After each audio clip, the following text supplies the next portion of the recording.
Hi, I'm Roger Rosentretter. I wanted to introduce Dr. Cleve Davis. I've known Cleve a long time. We used to do a lot of adventures together before he kind of settled down a little. And he's this young whippersnapper, always thinks he can do everything. And we go kayaking down the Oahe River, and his back hurts. Oh, poor little guy. And it's stuff like that. But we did the Grand Canyon together. We got on a trip where we rode the rafts with a bunch of open canoeists. And when the open canoeists were afraid to do a rapid, then I got to run a few rapids, like several times. I think sometimes 7 times. I'd row my raft through, I'd get out, I'd run back up there and take a canoe through. And if it tipped over, it was okay. It wasn't mine. And but yeah, we had a good time. We did a lot of botanizing together, and he's got a keen eye. Cleve also he understands like a lot of nature. He's communicates like a lot of you in the audience are good at plants, but Cleve's good at animals too. He's hunted a lot of different animals and speared fish and done a lot of fun stuff. So with that, take it away, Cleve.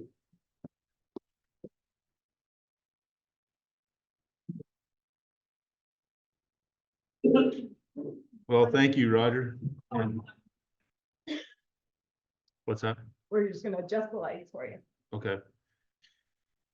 Well, yeah, thank you. And thank the Idaho Native Plant Society for giving me an opportunity to speak to you all a few days before Earth Day. And I hope my presentation and talk will help enrich the spirit of Earth Day here as I discuss seasons. And a little bit about that.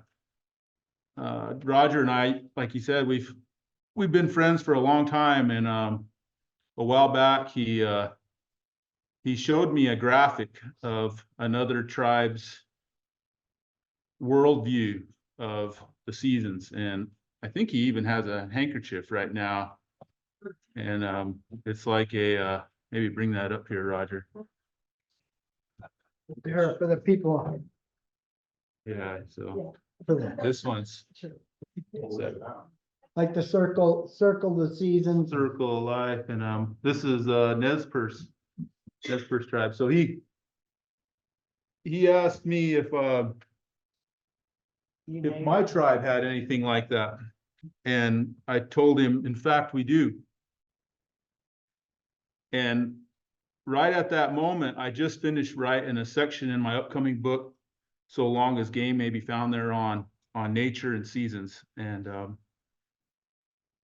he asked me, would you be willing to talk to the Idaho Native Plant Society about this? And I said, yeah, I'll be happy to do that for you. And I was happy to do that for Roger, because he was on my graduate committee when I was doing my PhD at University of Idaho. And he was kind enough to drive all the way up there and attend my defense in person. And so this is my little way of giving back for what Roger's done for me and his friends. So thank you, Roger, for inviting me and everything you've done in my life. And so the name of my presentation is Oral Traditions on Nature and Newe Seasons. In both Shoshone and Bannock, the word Newe or Numma, it means the people. And it's probably a better term to describe us. There's a lot of different names that we've called ourselves in different groups, but Newe is a good general term for what we call ourselves, or Numma. And to discuss a little about my book, So Long as Game May Be Found Thereon, it takes the reader on a chronological journey through the Shoshone-Bannock Tribes' deep-rooted connections with the Western Wyoming landscape, places like the Grand Teton and Yellowstone National Park. And it delves into our culturally rich heritage of hunting, and also offers some insights into our traditional views of the land and its significance, particularly in the context of hunting. And I'm going to read sections of my book tonight for you, that relate to seasons and nature. The book also offers a unique and comprehensive exploration of the historical injustices faced by American Indian tribes in Wyoming, specifically the Shoshone-Bannock, the Eastern Shoshone, and the Crow as well. And it sheds light on our struggle to maintain our rights and cultural heritage in the face of colonization and oppression. There's two parts of the book. The first is kind of the history, the culture, language, traditions. And the second part is the legal battles we faced in more modern times and the evolution of the hunting rights in Wyoming and Idaho and beyond. And so the book, it really offers a critical and complex intersection of law, history, and treaty rights, and also contemporary challenges we face today. And to provide a little more about myself, I'm a Shoshone-Bannock tribe member from the Fort Hall Indian Reservation in eastern Idaho.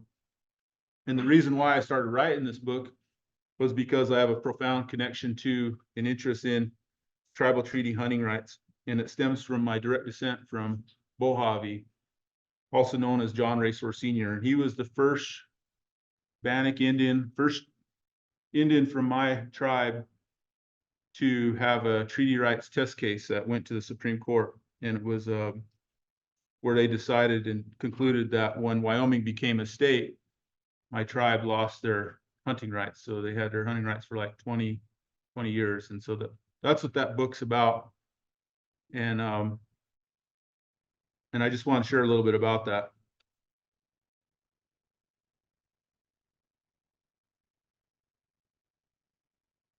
Okay, so now I'm going to read directly from my book. So bear with me. For the Newe people, a complex tapestry of oral history and reoccurring rituals served as a conduit for transmitting and understanding about life and the world's intricacies. Through language, the knowledge flowed continuously from one person to another and through generation to generation, forming an unbroken circle. To ensure both the preservation and the ongoing relevance of these teachings, stories, and rituals must be reiterated. The purpose of this chapter is to continue this venerable tradition, fostering a hope that the rich legacy of the Newe beliefs, teachings, and customs will not only be conserved, but actively learned and imparted to upcoming generation of hunters. Additionally, it is my aspiration that individuals from outside the Newe community engage a little with our culture and language, with the hope that it will enhance their worldview, dismantle perceived notions, and foster critical thinking. The development of Newe hunting expertise spanned millennia, informed by meticulous observations of natural cycles, influenced by solar movements. Although the Newe had no formal written language, they utilized symbols for communication and relied heavily on oral transmission of knowledge. Elders, for instance, imparted the wisdom of previous generations to children, often before bedtime, with storytelling sessions in the lengthy cold winter nights. According to House MacArthur, a fellow Shoshone-Bannock tribe member, the ideal time for imparting these lessons was signaled when the smoke or queep rose straight up into the night sky. Story narratives often feature wildlife actors, particularly tales of Ijapa or the coyote, which were employed by the elderly to impart moral lessons to the youth, cautioning against the pitfalls of lying, cheating, arrogance, hubris, vanity, and greed. The morals of these stories help to shape the character of children and were often preferred method of discipline over physical punishment.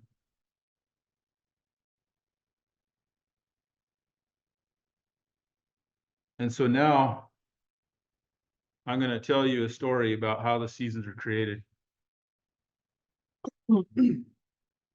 And so these kind of the way I envision this stuff was, if you think about the way it was before there were horses even, or cars, or any modern technology we have now, the winter times are long, cold, and people didn't move around too much. And, so during these long, cold winter nights, kind of what I kind of envisioned, there would be like the parents and grandparents, they would entertain the kids with like these shows, these skits, these plays of how the world became, or how to become an esteemed woman, or how to become a distinguished man. And these stories, like I said in the introduction, they're played out by these wildlife actors. And so I'm going to tell how I envisioned it. And like I said, this is how the seasons were made, and these are the wildlife actors in it. And so Avish, long ago, there were no seasons. This was the time when the earth was first formed, and there were no people, there were only animals. And the animals, they all lived in a big village. And the leaders had to make a decision on how long the season should be. And they decided we need to have a council on this and decide how long should our seasons be. And when they were kind of talking about it, they kind of decided, or were thinking, there should be 3 moons of winter, or 3 months of winter. And so but they went into the biggest teepee in the village and had this council, and the leaders of all the animals were there. And these animals, while they're in council, they were talking amongst themselves. Woodda, the bear, stood up and he said, I think there should be more time for winter. We need time to rest. And Yaha, the yellow belly marmot, or the rockchuck, he stood up too on his little legs. He said, Woodda is right. We need more time to rest during the winter. And the other animals are listening to him. And then Baduya, the elk, he stood up and he said, we can't live all winter. We can't have more than 3 moons of winter. We won't have no grass to eat. We're going to starve. We'll be hungry. And the mule deer stood up too and said, Bada is right. We'll starve. We got to have some grass. We got to eat. We can't have that long time to sleep and rest. And it's cold. And then at that time, Suinguku, the robin, there's another picture of one right there. The robin flew up to the top of the teepee and started chirping. And he said, I think we need 4 seasons. We need 4 seasons of equal length. I like the spring season the most because it's not too hot, it's not too cold, and when it rains, it rains enough to bring the worms up so I can eat, and it doesn't get my feathers too wet. And I could make a nest, and spring's my favorite season, so I think there should be 4 seasons. And at that point in time, Ijipa, coyote, he got up. He said, you guys don't know nothing. We need 10 moons of summer. We need time to hunt, chase the rabbits, and eat. You guys don't know nothing. And what does it matter to you any, Suinguku? You could fly south to the warm country. You don't need no seasons. So you shouldn't even say nothing. And he got up and he would start walking around like this, puffy. He's like, you guys don't know nothing. You listen to me, I know all about this. 10 moons, it's the way it should be. That's the best way. 10 moons a summer. You need that time. Good, honey. And when he was walking around, it started getting dark. In Egypt, he has magic. So he made fire in the middle of the teepee because he wanted them all to see him when he talked. He talked like this, talk over them, look down on him, tell him what to do, want them to see him. He kept telling them, "Hey, we gotta have 10 moons. You gotta listen to me." And walking around, prancing around, getting huffy puffy mad because they weren't listening. And they started getting hot. That fire was burning, he was mad. "You guys don't know nothing. I'm gonna leave and go outside and cool off." So he left, walked out of the teepee. When he walked out of the teepee, Moose, the muskrat, he stood up and he said, "Can my little brother Bonai, the jumping mouse, block Egypt's boat?" And the other animals, they all looked there. They didn't say nothing because they knew it wasn't right to block Egypt's boat because he had a boat. But they wanted to block his boat. The other animals wanted to block his boat too, because Egypt always thinks about himself, and he wanted it to be the best for him. And there's something was wrong with that idea. And so what happened next was Swinguku flew up again. He goes, "I think there should be 4 seasons. I still think that's the best way. Think about it, everybody. Think about it, y'all. It's not good for any one of us. It's kind of good it's a little bit good for me, a little bit good for if you think about it, if you had 3 moons a winter, it's good for the animals that like to rest. And you got snow, and the snow brings the water, and the water is good for the fish when it melts. In the spring, it's good for us, the animals that like the plants and the grass and nesting and the rain.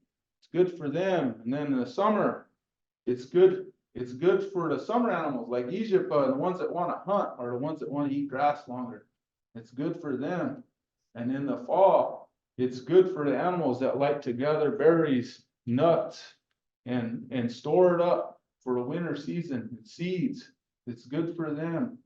And then the circle completes itself. That's a good way. That's a good way for all of us. You should think about that. I think that's the best way. And they kind of were thinking about it. Yeah, that sounds pretty good. And then Wooda stood up and he goes, "I think Swinguku's right. 4 seasons the right way." And then Moose stood up too and said, "I don't like the winter, but I think Swinguku's right. You have 4 seasons." And so they said at that time, Egypt, he kind of heard them talking and came back in, and they're like, "Swinguku, okay, let's vote. Let's have a vote on it. 4 seasons, equal length of time. Who all votes for it?" Yes, and they all raised their hand. And even Egypt, he was mad and unhappy. Saved his hand because he knew it was the right thing to do. And so since that time, there have been 4 seasons, and it was 4 seasons to benefit all the animals the most. Not everyone got one thing, or one way, or one-sided. It was better for everyone. So that's the story about how the seasons were made.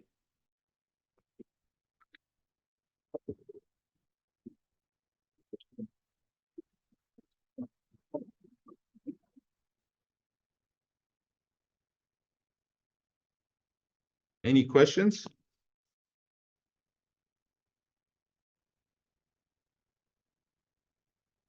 And so a little bit about, Roger, he asked me if I could make a graphic and on the Shoshone seasons, and this is what I came up with, and I'll explain it a little. after I get through this next slide. So I'm going to read again from my book. In Shoshone culture, each season, its month, is closely tied to a distinct lunar nomenclature. The lunar-based system, marked by specific natural phenomena and activities, not only reflected their keen observations, but also helped synchronize their lives with the rhythms of nature. For example, the moon month of January was termed Goa Mua, translating to the freezing moon. February saw the moon named Ija Mua, or the coyote moon, because this is the moon is the peak of the mating season for the coyotes.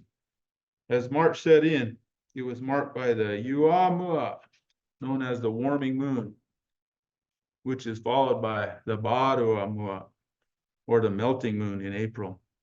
It is during the Barua Mua that spring runoff is usually the highest in the homelands of the Newe. In Shoshone, spring is called the Dawani, and upon its arrival, the Newe ventured to plant gathering habitats to collect specific species for culinary, medicinal, and utilitarian purposes. The new moon of May was called the Buhitsia Mua, or the budding moon, which obviously was coined to describe the emergence of flowers, which occurs in great abundance during that time of year. It has also been said that when the grass was long as a finger, the buffalo hunters left their valley to pursue the buffalo on the northern plains. The summer season is called the Daza. Unfortunately, the traditional Shoshone name for the June month appears to be lost to history, although it is possible that some Shoshone families may still hold this knowledge. In an effort to maintain our cultural and linguistic legacy, I propose the name Donzia Mua, the flower moon, as a humble contribution to our rich heritage. The following June, the month of July, is termed the Daza Mua, meaning the summer moon. With temperatures rising, some families relocated to capture salmon from the Snake River beneath Shoshone Falls. Contrary to contemporary times, salmon could be sourced from nearly every Snake River tributary below Shoshone Falls. Subsequently, the sweltering and arid month of August bears the name Adui Mua, or the hot moon. Finally, September's moon is called the Yuba Mua, which translates to the autumn moon and signifies the commencement of Yabani, the autumn season. It is during the Yuba Mua that the elk begin their breeding season. It has also been said that during the fall moon and when the rabbit bush flowers, it is the time to harvest pine nuts. October is referred to as the Na Mua, or the rutting moon, marking the start of the breeding season for mule deer and the Rocky Mountain bighorn sheep. As the temperature drops, the new moon of November was known as the Ajui Mua, or the cold moon. The moon at the end of the yearly cycle is called the Domo Mua, or the winter moon. 1 year passing is called the Domo, or winter, and the number of winters is how years are quantified. And so to explain my graphic, what I did here was I try to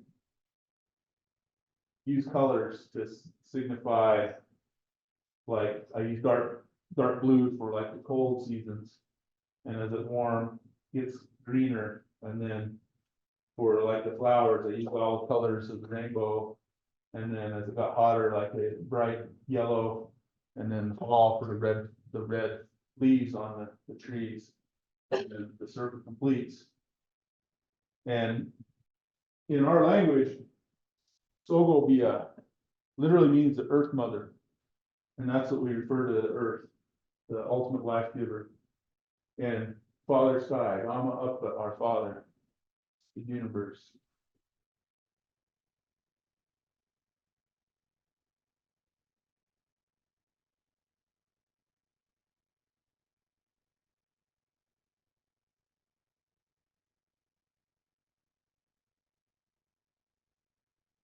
Okay, so this is my Shoshone tribute to Earth Day. Contrasting, and this is from my book as well, contrasting the Newe and Western educational models highlights discernible differences in knowledge dissemination methodologies and underlying values. As mentioned earlier, The core Newe's pedagogical ethos lies within Diniwap.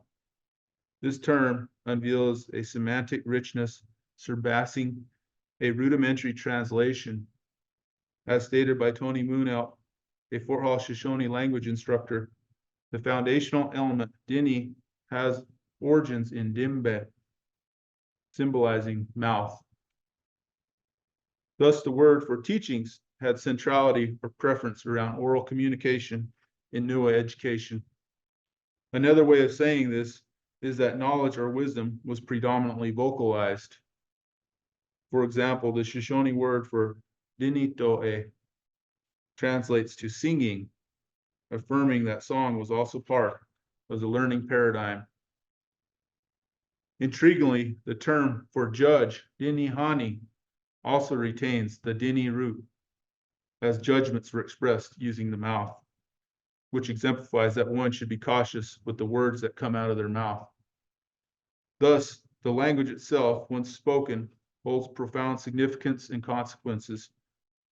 In Newe culture, a teacher isn't just limited to a classroom figure, but spans orators, vocalists, and even adjudicators. While Western paradigms might pigeonhole Diniwap or Tinichui to instruction or teachings, and Tinichui is the equivalent word in Bannock or Bannock language, the Newe mode, with a conspicuous absence of textual literacy or arithmetic vigor, champions a distinct educational philosophy. As narrated as a tribal elder from Fort Hall once said, Diniwap is the unwritten law, meaning it is only spoken. Naturally, Diniwap dictates the manner in which men should hunt and care for the animals they've taken. From a traditional Newe perspective, life in its entirety, including the encompassing natural world, holds a sacred aura. This reverence is manifestly captured in their songs, a key medium of instruction.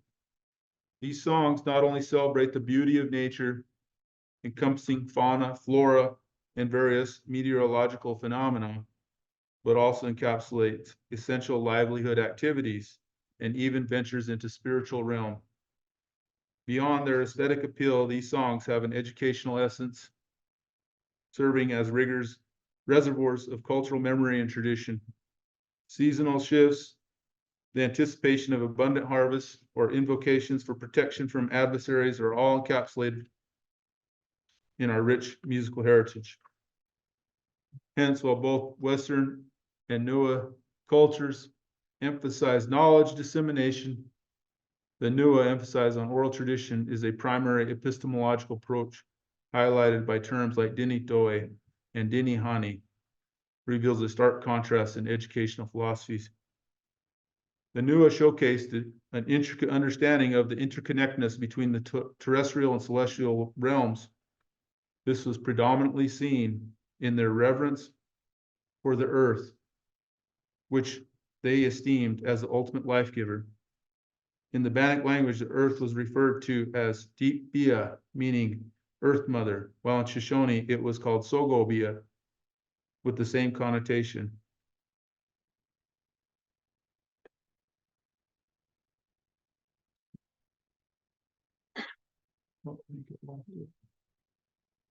Oh, there we go. The sky, in contrast, was named Gumibana in Bannock, signifying Sky Father, and Dama Uppa, or Our Father in Shoshone. These appellations acknowledge the profound bond between Mother Earth and Father Sky, metaphorically portraying the Sky Father bestowing snow, semen, upon the Earth Mother to give birth to new life. Indeed, the Shoshone term for semen is dakan, which shares the root word of the word for snow, dakavi. The linguistic similarity features the parallel between snow as a form of precipitation and semen, emphasizing the interconnectedness in their understanding of the weather phenomena and biological processes. May T. Perry, a Shoshone woman, offered a poetic reflection on the concept of Mother Earth and the seasons. They looked upon the earth not just as a place to live, but they called the earth their mother.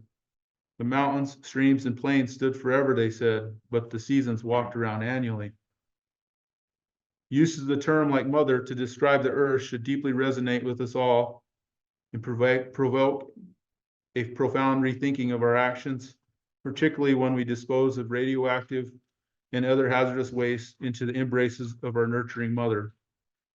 Perhaps our seemingly careless acts are akin to afflicting our own nurturing mother with a debilitating disease like breast cancer, thereby jeopardizing the well-being of present and future children, while introducing toxic chemicals or excessive amounts of greenhouse gas into the atmosphere can also be viewed as poisoning or asphyxiating our father, thus choking the very breath that sustains our interconnected ecosystem. Traditional Newe language, culture, and spirituality help create land of abundance. And unlike today, not a single species faced the threat of extinction. Water could be drank directly out of most rivers and creeks without worry, and the Newe people perceived the animals as more than just fellow inhabitants. They were relatives, mentors, and the very saviors of the people. Certain species, inclusive of flora, were esteemed for their medicinal attributes or for bestowing individuals with a unique spiritual potency termed buha in Bannock and boha in Shoshone. The Newe believed that if you took only what was needed, moved with the seasons, and did not waste anything, and sought the Great Father's protection, pity, sustenance, and health would all be provided. And with that, that's the end.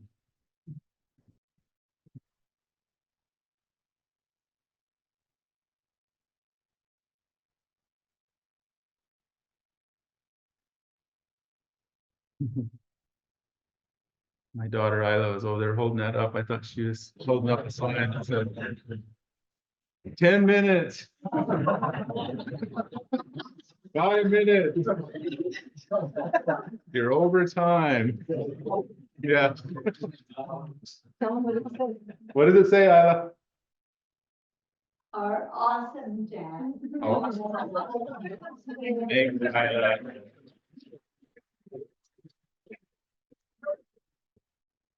I want to introduce my wife, Dawn Davis. She's a Shoshone-Bannock Tribe member as well from Fort Hall. And she does some really interesting research on peyote. That's like she did her PhD on peyote conservation. And this is Isla Rain, that's my daughter. She's 6 years old. And sitting next to my little sister, Chevelle Racehorse. And that's my mom there, Marcia Racehorse Robles, and her husband, Dave Robles. And so they journeyed here to listen to me talk, and thank you for supporting me.